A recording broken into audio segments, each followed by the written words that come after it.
اصل کی بات ہے کہ اولیاء اللہ اور صوفیہ کرام تو محبت کا پیغام دیتے رہے اور یہ بات تو سب کہتے ہیں.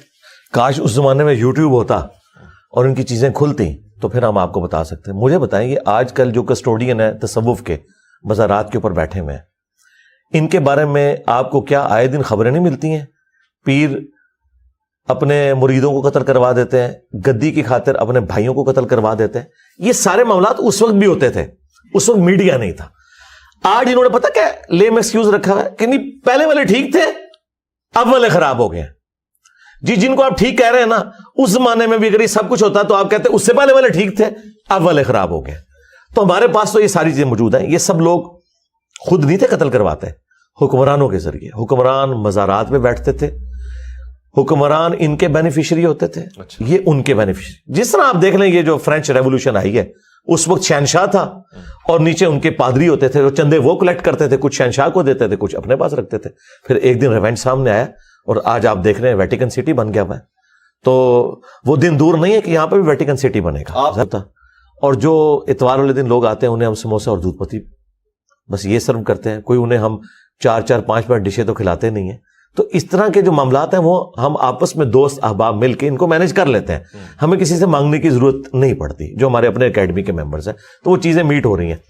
تو بڑے لیول کے جو اخراجات ہیں وہ ہمارے ہے ہی نہیں ہے نا. اب ایک کیمرہ لیا ہوا ہے, ایک انٹرنیٹ کا کنیکشن لیا ہوا ہے, وہ تو کیمرہ ایک دفعہ لے لیا نا. یہ تو نہیں کہ ہر دفعہ ریکارڈنگ کے لیے نیا کیمرہ لینا پڑتا ہے. اس کی ایڈیٹنگ ہمارے ایک بھائی کر رہے ہیں, وہ فی سبیل اللہ کر رہے ہیں. یہ کیمرے کی ریکارڈنگ کر رہے ہیں, یہ فی سبیل اللہ کر رہے ہیں. تو یہاں پہ لوگوں نے اپنی ڈیوٹیز بانٹی ہوئی ہیں.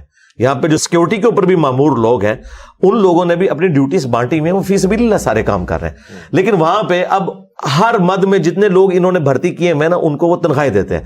مولانا الیاس قادری صاحب کورونا کے دنوں میں خود بتا رہے تھے کہ 37,500 ہمارے ملازمین ہیں. تو بھائی 37,500 ملازمین ہیں, جب ان کی تنخواہیں میٹ کریں گے تو اربوں کا بجٹ بنے گا, تو اس لیے ان کو لینا بھی پڑتا ہے. تو ہمارا تو یہاں پہ کوئی بھی ملازم نہیں ہے. ایون یہ جگہ بھی جو ہے یہ بھی کرائے کے اوپر ہے. یہ ایسا نہیں کہ یہ کوئی پرماننٹ یہاں ہم نے کوئی ایک مسجد قائم کر لی ہے, اور یہ بھی ایک ہی دن ہفتے میں کھلتی ہے, اتوار والے دن, اور ریکارڈنگ کے بعد بند ہو جاتی ہے, پھر نیکسٹ سنڈے کو کھلتی ہے. کسی شخصیت کے پیچھے ہاتھ نہیں ہے جو سپورٹ کرتی ہے. نہیں کیوں کرے گی؟ مجھے بتائیں آپ اس شخصیت کا یا اس ادارے کا نام لیں, میں اس ادارے سے اختلاف رائے کی اپنی ویڈیو آپ کو دکھا دوں گا. ہاں تو بتائیں نا, اگر یہ سمجھتے ہیں کہ میں نے اسٹیبلشمنٹ کا میں اعلی کار بنا ہوں, تو اسٹیبلشمنٹ کی جو غلط پالیسیز ہیں جو کافی حد تک اب وہ درست کرنے کی طرف نیت کیے ہوئے ہیں اے پولیٹیکل ہونے کی, تو میں تو اس وقت ان پہ کرٹیسزم کرتا تھا جب انہوں نے جہادی تنظیموں کو پالا ہوا تھا. 2013 میں میری ویڈیوز ریکارڈ ہے جس میں نان اسٹیٹ ایکٹرز کے خلاف بولتا ہوں. آج اگر وہ خود نان اسٹیٹ ایکٹر کے خلاف بولنا شروع ہو گئے ہیں FATF حافظہ اللہ تعالیٰ کی برکت سے, تو میں تو حافظہ اللہ اس سے کہوں گا کیونکہ پاکستان میں سکون آیا اس کی برکت سے. ورنہ ہمیں تو کوئی عقل نہیں آ رہی تھی کہ ہم نے کوئی اپنے آپ کو درست کرنا ہے. یا ضرب عزم حافظہ اللہ تعالیٰ اور رد الفساد حافظہ اللہ تعالیٰ, یہ ساری جو برکات اکٹھی ہوئی ہیں نا, تو یہ الحمدللہ اب نیشن اس کے بینیفٹ دیکھ رہی ہے. لیکن ان تمام چیزوں سے پہلے میں وہی پالیسی رکھتا تھا جو آج رکھتا ہوں. تو آپ یہ کہہ سکتے ہیں کہ اسٹیبلشمنٹ یا ادارے میری پالیسی پہ آگے نبی اسلام تک پہنچے, پھر مسلمان ہو گئے نا. تو مسلمان کے بعد بندہ کچھ بھی نہیں ہوتا.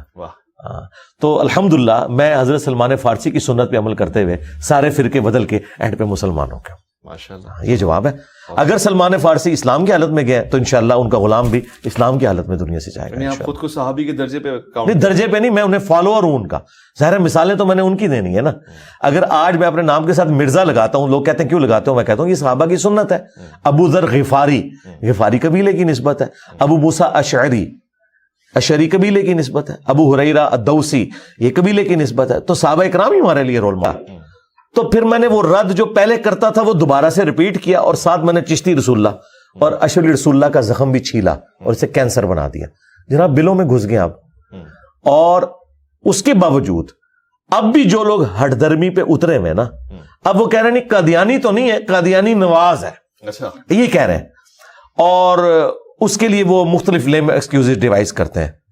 مجھے بتائیں میں کون سا قادیانی اور قادیانی نواز ہوں کہ جسے پاکستان میں اعلانیہ تبلیغ کرنے کی اجازت ہے؟ قادیانیوں کو تو یہاں تبلیغ کرنے کی اجازت ہی نہیں ہے. اگلے دن یہاں FIA نہ پہنچ جائے, ایجنسیز نہ پہنچ جائے. بات ہے. اور اگر آپ یہ سمجھتے ہیں کہ قادیانی اتنے مضبوط ہو گئے ہیں کہ آپ کی فوج, ایجنسیز, سارے ادارے فیل ہو گئے ہیں اسے روکنے میں, تو سرکار آپ کو تو پھر حرام موت مر جانا چاہیے کہ آپ کے ملک کے اندر غلام احمد قادیانی دجال کا سپورٹر نعوذ باللہ وہ اس طرح سرعام جو ہے وہ تبلیغ کرتا پھر رہا ہے، تو پہلے تو آپ ان ایجنسیز کے اوپر چڑھ دوڑے نا کہ جنہوں نے اجازت دی ہوئی ہے اس کو. تو یہ سارے ان کے جھوٹے ایکسکیوز تھے. اس کا فائدہ یہ ہوا کہ میں نے ان تمام چیزوں کو ہائی لائٹ کیا اور میں نے بتایا کہ یہ لوگ ختم نبوت کے نام کے اوپر چندے کھا رہے ہیں. ان کی تحریکیں ختم نبوت تحریکیں نہیں ہیں، یہ اینٹی قادیانی ہے. ٹی ایل پی بھی اینٹی قادیانی تحریک ہے. ختم نبوت تحریک ہوتی نا تو لاہور سے جہاں چشتی رسول اللہ کتاب چھپ رہی ہے اور کشف المحجوب جہاں پہ گستاخانہ عبارتیں لکھی ہوئی ہیں اب تک آج تک موجود ہے، وہ میں ہائی لائٹ کرتا رہتا ہوں. ادھر بھی کوئی دھرنا دیتے نہیں دیتے کیونکہ وہ ان کے فرقے کی چیزیں. تو اللہ کے فضل سے ختم نبوت پہ آج تک کسی نے کام ہی نہیں کیا تھا سوائے میرے.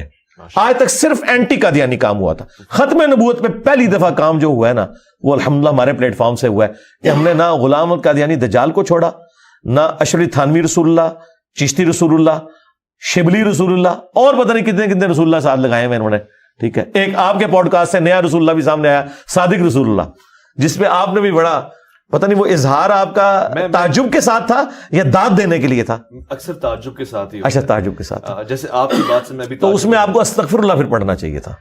تعجب کا اظہار تو اس طریقے سے ہوتا ہے. جی ہاں ظاہر ہے. یعنی آپ کہہ رہے ہیں کہ پیچھے تمام زمانے میں پاکستان میں جو تحریکیں چلیں، جو خدمت ہوئی تحفظ ختم نبوت کی، جو قوانین پاس ہوئے بھٹو صاحب کے زمانے میں، ان کی محنت کچھ محنت نہیں، محنت ہے اینٹی قادیانی ہے، ادھوری محنت ہے، اینٹی قادیانی ہے. اور میں آپ کے کیمرے کی وساطت سے یہ بالکل اعلانیہ کہہ رہا ہوں، اگر یہ آج کے دور میں قادیانی والا ایشو اٹھتا